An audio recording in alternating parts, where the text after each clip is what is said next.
Hey everyone, just wanted to touch base. It's been a few months before I put anything on YouTube.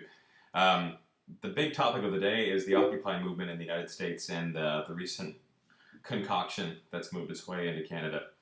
I wrote something out, so I'm not going to wing this one. I figured the subject matter was a little bit too tight and too specific to just wing it completely. So, anyways, in essence, I've been itching for the last week to write about the Occupy movement in the United States and how it's spread across the world, even into Canada. I want to talk about the merits of this movement as well as the misguided elements that managed to creep their way into our country. This, just to let you know, is not meant as an attack against the movement in general, merely the current construct as it appears in Canada.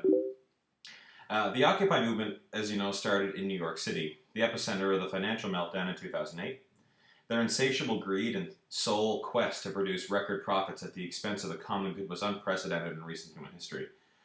Regrettably, rather than allow them to collapse under the weight of their own malevolent ambitions, the American government spent billions, almost $1 trillion, to bail them out. In essence, companies and financial institutions, already rich for milking the hard work of American families, were saved by the very tax dollars paid to the Treasury by the aforementioned hardworking Americans.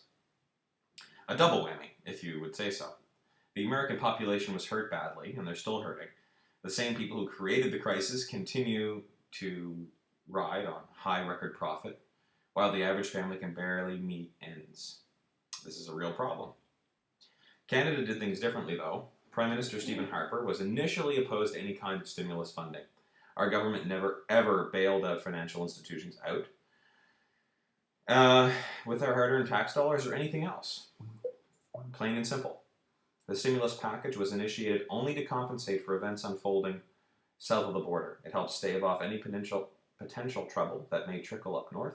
It wasn't perfect, but it worked. As a result, Canadian unemployment rates stay below around 7%, while American unemployment has almost reached 10%. Europe is a completely different story, nearing 20% in some countries. There is borderline depression while we enjoy a solid economy, strong real estate sales, strong retail sales, and stable financial investments. Other countries around the world are barely able to stay afloat. So why did the Occupy movement even come here in the first place? The answer, I suspect, is pretty simple. According to statistics, the majority of those protesting as part of the Occupy Wall Street movement are made up of the unemployed, the disenfranchised, the dispossessed, and more. They range in age from 25 to 40 and have a real bone to pick with their financial institutions and the governments that bail them out. They wallow in minimum wage jobs. Before then, they paid tuition at the cheapest form, around $10,000 a year for a state college and university, and see the value of their homes collapse completely, especially in areas Florida, the Midwest, and even the west of the United States. So they have every reason to be on the streets in the United States, but why here? The difference between the Occupy movement in the United States, and around the world for that matter, and the Occupy movement in Canada is actually pretty stark. In Canada, the majority of the participants range between the ages of 18 and 25. These individuals have likely never owned property, are still in high school, or are still in post-secondary educational programs. They work minimum wage jobs. True. Because they have a lack of qualifications for much else. They feel they are participating in the activist movement to proliferate the populist left-wing agenda on the heels and the backs of the hard-working family and the hard-working Canadian. Sorry, I'm getting emotional.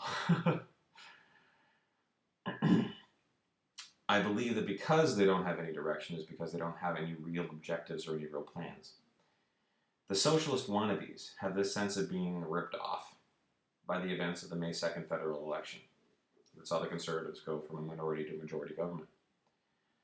But statistically, these people who feel ripped off have the lowest voter turnout out of any demographic in Canada. In essence, I'm extremely frustrated with the sheer opportunism of the Occupy organizers here in Canada.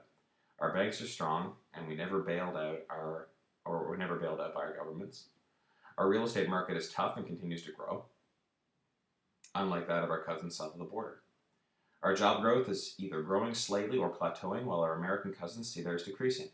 Our students pay a maximum of $8,000 a year in tuition, on average. At Dalhousie or Acadia, happens to be in Nova Scotia, the two most expensive universities in the country, while our American counterparts pay minimum of $10,000 a year for state-run schools. Forget Harvard, that's $50,000 a year. So why are they really complaining? I suspect really that it's the election results and the fact that many on the left wing of the political spectrum feel that a neocon has made its way into the helm of our country. Though I have political sympathies with the neocon movement, I have to ask this: have your freedoms actually been taken away? Has the value of your property shrank dramatically? Are the majority of Canadians unemployed, or is there a huge gap between the rich and the poor? In Canada, the rich pay over 50% income tax, whereas the poor actually have incentives that they don't have to pay income tax on the first $15,000 of their income. That's pretty stark. That's not the case in the United States, and in Canada, the rich are squeezed very hard. The answer to this question, of course, of all these questions, is no. Things aren't as bad here as they are down south in the United States. So, in summation, I advise all of those participants in the Occupy movement in Canada, smugly so, who meet the criteria of everything that I've laid out in the above, to do one of the following.